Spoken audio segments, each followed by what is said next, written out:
Alors, à en croire l'ordre des architectes, la principale cause de conciliation qu'ils rencontrent, c'est parce qu'il n'y a pas assez d'écrits. Les situations rencontrées par les architectes et leurs clients sont souvent liées à des choses qui ont été dites mais qui n'ont pas été écrites. Et ben, écrire des mails, ça s'apprend. Et je vais vous donner quelques clés dans cette vidéo. Je m'appelle Adrien Sauvy, je suis le fondateur des solutions ATSO, outil de management de projets de travaux. Architecte et inscrit au tableau de l'ordre depuis 2008, je suis là pour t'accompagner à devenir un véritable maître d'œuvre. Je suis là pour t'accompagner, que ton architecture te donne entière satisfaction, voilà, que tu en tires toute la satisfaction que tu mérites. Avant d'aller plus loin, là-dessous, tu peux télécharger notre campus dans lequel sont réunis nos événements, nos outils et plein de choses, les playlists des vidéos, il y a plein de choses qui sont réunies dans ce campus. Donc n'hésite pas à le télécharger.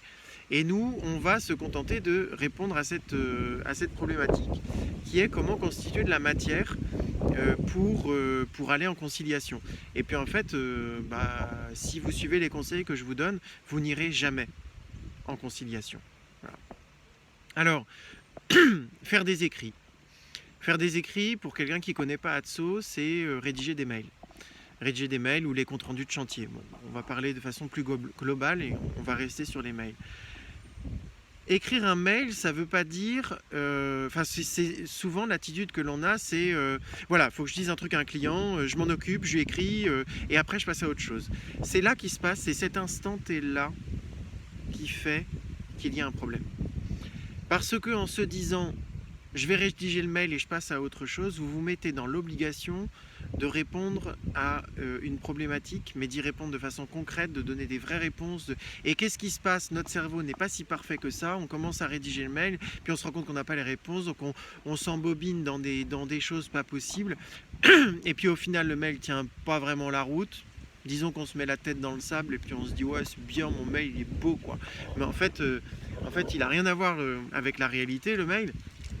Et du coup, vous vous retrouvez avec un mail que les clients vont pas forcément bien recevoir. Et puis, quand vous serez en conciliation, et en fait, le mail tient pas la route. Alors, mon conseil sur ces histoires de mail, c'est de se dire, il y a une problématique. Je vais poser la problématique. Alors, je sais que ça peut paraître du temps, tout ça. Voilà. Bah oui, mais bon, on est là pour apprendre le métier. Et puis on vend pas des bonbons, on vend pas des sucettes, donc c'est un peu plus compliqué que ça. Donc ceux qui ont envie d'avoir des résultats immédiats, ils peuvent passer leur chemin. Voilà. Donc l'idée en fait, c'est de se dire, j'ai un mail à écrire, enfin j'ai un message à faire passer. Concentrons-nous sur le mail. J'ai un message à faire passer. Eh bien, je vais ouvrir. Moi, c'est ce que je fais. J'ouvre le mail, j'ouvre un corps de mail, voire même un Word, si c'est quelque chose d'un peu complexe et que je vais avoir besoin de travailler, je vais éventuellement même ouvrir un Word. Et puis, je vais poser je vais juste mettre en majuscule, alors chez nous, instant T, on appelle ça des topics, mais je vais mettre en majuscule, en fait, les sujets à évoquer dans ce mail-là. Et puis, limite, je vais m'arrêter là parce que j'ai un coup de fil, parce que ceci, parce que cela. Et puis, pour chacun de ces sujets, maintenant que j'ai bien la liste exhaustive des sujets à évoquer, alors je vous parle de ça, c'est sur une journée où on commence à écrire le matin, on l'envoie l'après-midi. Je veux dire, le client, de toute façon, il a un boulot, il n'est pas obligé de répondre à la seconde, voilà. Donc il faut prendre le temps. On prépare le corps du mail avec la liste des sujets à évoquer, et puis pour chacun des sujets, on balance ce qu'on a dans la tête. Voilà, on balance.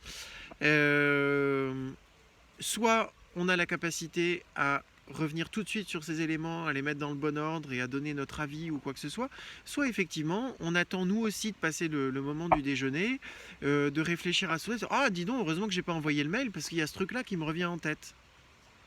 Waouh, ton mail il est en train de prendre une qualité, un truc de ouf, parce que justement, on a de la consistance. C'est réfléchi. C'est pas un truc qui a été fait dans l'instant, sur un coup de tête, sur une réponse. Non, on a posé les choses. En fait, on nous paye pour ça, pour poser les choses. Vous voyez, c'est pas compliqué ce métier. Donc voilà, Prenez votre temps pour écrire vos mails, ne cherchez pas à répondre immédiatement. Je fais écho aussi à une vidéo qui est comment répondre aux questions, je ne sais plus exactement comment ça s'appelle, cette vidéo, mais vous l'avez dans la playlist Architecte Oser la réussite. Ne cherchez pas, ne pas chercher à répondre aux questions au moment où elles se posent. Déjà rien que le fait de poser les questions, de poser les problématiques, c'est déjà votre travail. Voilà, on pourra vous dire, bon, ok, tu n'avais pas la réponse, mais tu as quand même signalé qu'il y avait ce sujet-là, à ce moment-là. Et ça, c'est super important. Et il vaut mieux, finalement, signaler un sujet sans avoir la réponse, plutôt que de signaler un sujet, chercher à y répondre parce que soi-disant l'architecte doit avoir réponse à tout, ça c'est une connerie, c'est faux, et puis raconter des conneries, et puis se retrouver à être pris à mal parce qu'il y a une virgule qui est mal placée, il y a un infinitif qui aurait dû être un participe passé. Voilà. Donc prenez votre temps. Alors oui, j'ai pas parlé de l'orthographe et de la conjugaison. Moi j'ai mon Becherel, je fais quand même des fautes, je vous l'accorde, mais j'ai mon Becherel sur la table et c'est vrai que je l'ouvre assez régulièrement. Voilà. Donc ça c'est le dernier conseil pour l'écriture des mails. Relisez-vous parce que parfois les mails sont, j'en reçois parfois alors de clients ou d'entreprises et la personne elle a cherché à répondre à la question, il n'y a pas de problème. Mais alors, c'est incompréhensible. C'est juste on peut comprendre tout et son contraire. Donc non, ne faites pas perdre du temps à vous-même, ne faites pas perdre du temps à vos interlocuteurs. Prenez du temps vous à rédiger les mails, peut-être en plusieurs étapes. Voilà. Allez, à bientôt. Rejoignez-nous sur le groupe Facebook Les Adsonautes.